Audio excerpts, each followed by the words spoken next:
हमारा यूनिवर्स एक cosmic dance जैसा है जहां स्टार्स और गैलेक्सीज एक साथ मूव करते हैं। लेकिन यहाँ कुछ तो अजीब है। स्टार्स और गैलेक्सीज के मूवमेंट से लगता है कि कोई अनसीन फोर्स उन्हें कंट्रोल कर रही है।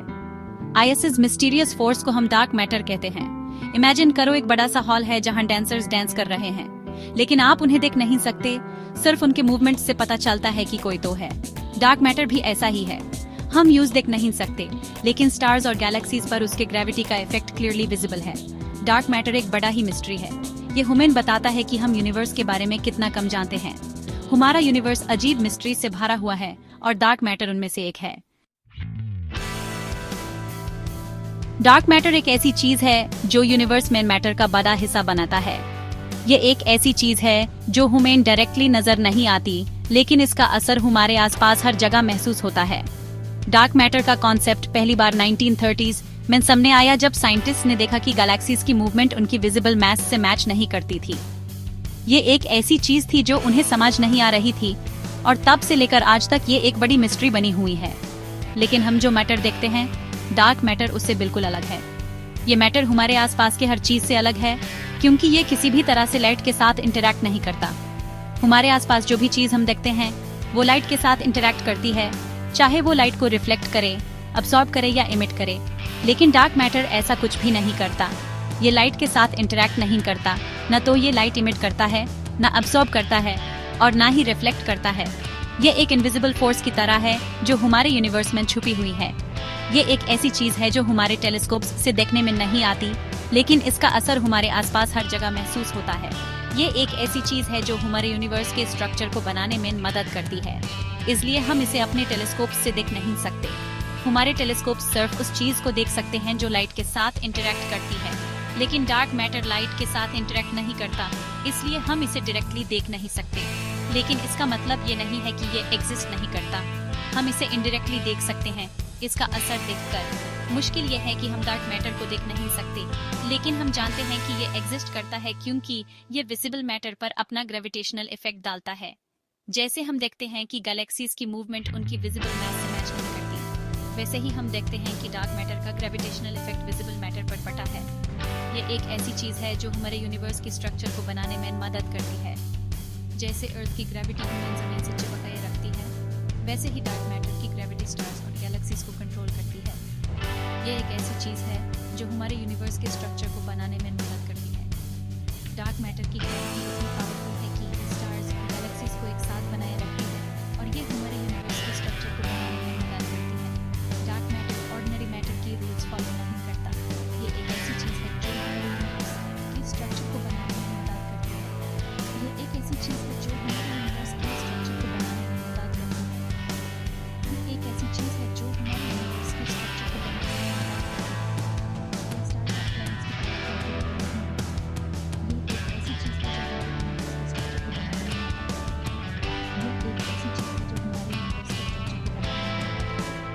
ये एक ऐसी चीज है जो हमारे यूनिवर्स के स्ट्रक्चर को बनाने में मदद करती है। ये एक ऐसी चीज है जो हमारे यूनिवर्स के स्ट्रक्चर को बनाने में मदद करती है, बल्कि ये गैलेक्सीज के अराउंड एक हलो बनाता है।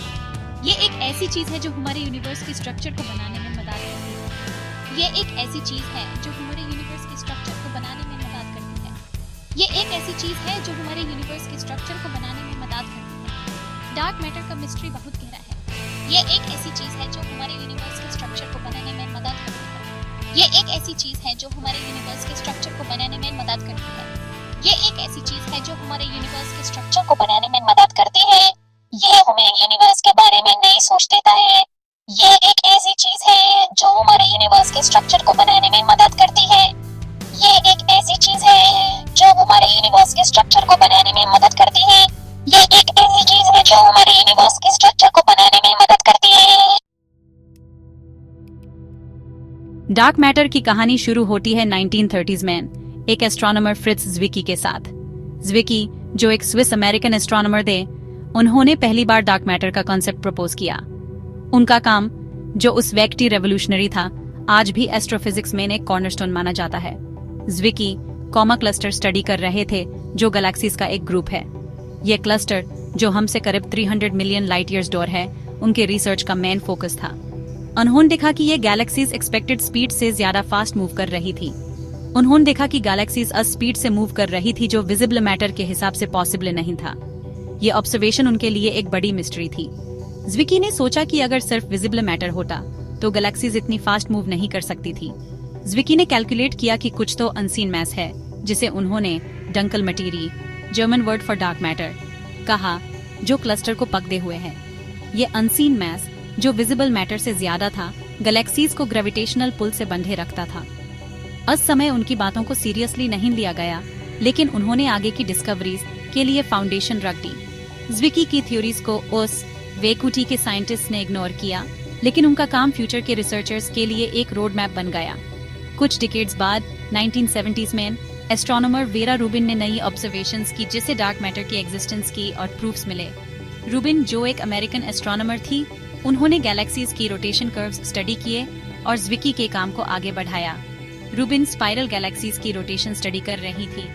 उन्होंने देखा कि गैलेक्सीज की स्टार्स एक्सपेक्टेड बिहेवियर से अलग मूव कर रहे थे। यह डिस्कवरी उनके लिए एक बड़ी रेवलेशन थी।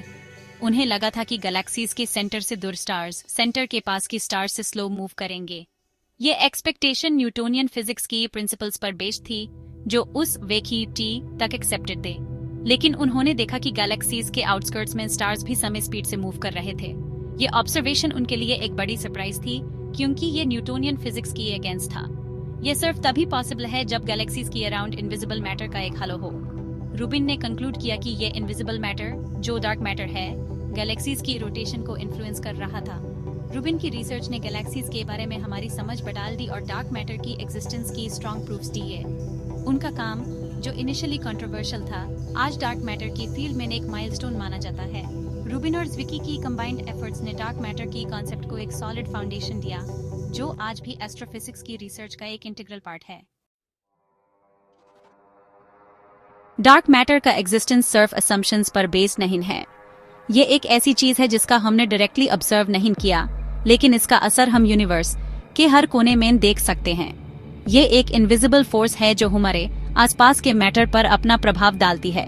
बहुत सारे ऑब्जर्वेशनल प्रूफ्स हैं जो ये बताता है कि यूनिवर्स में हम जितना देखते हैं उसे कहीं ज्यादा कुछ है।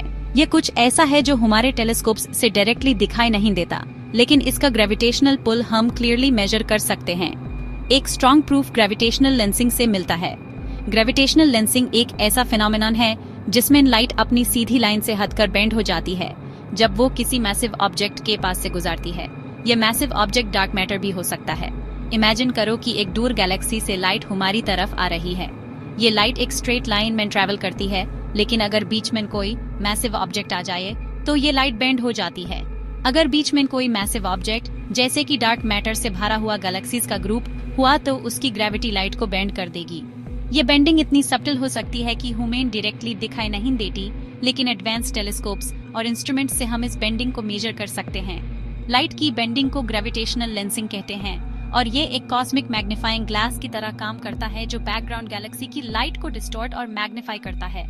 ये डिस्टॉर्शंस ह्यूमन बताते हैं कि बीच में कोई इनविजिबल मैस है जो लाइट को बेंड कर रहा है।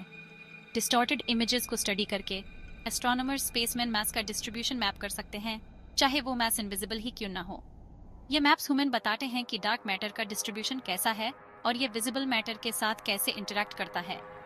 ग्रेविटेशनल लेंसिंग ऑब्जर्वेशन से पता चलता है कि डार्क मैटर के बड़े बड़े क्लम्प्स एग्जिस्ट करते हैं जो विजिबल मैटर से कहीं ज्यादा मैसिव हैं।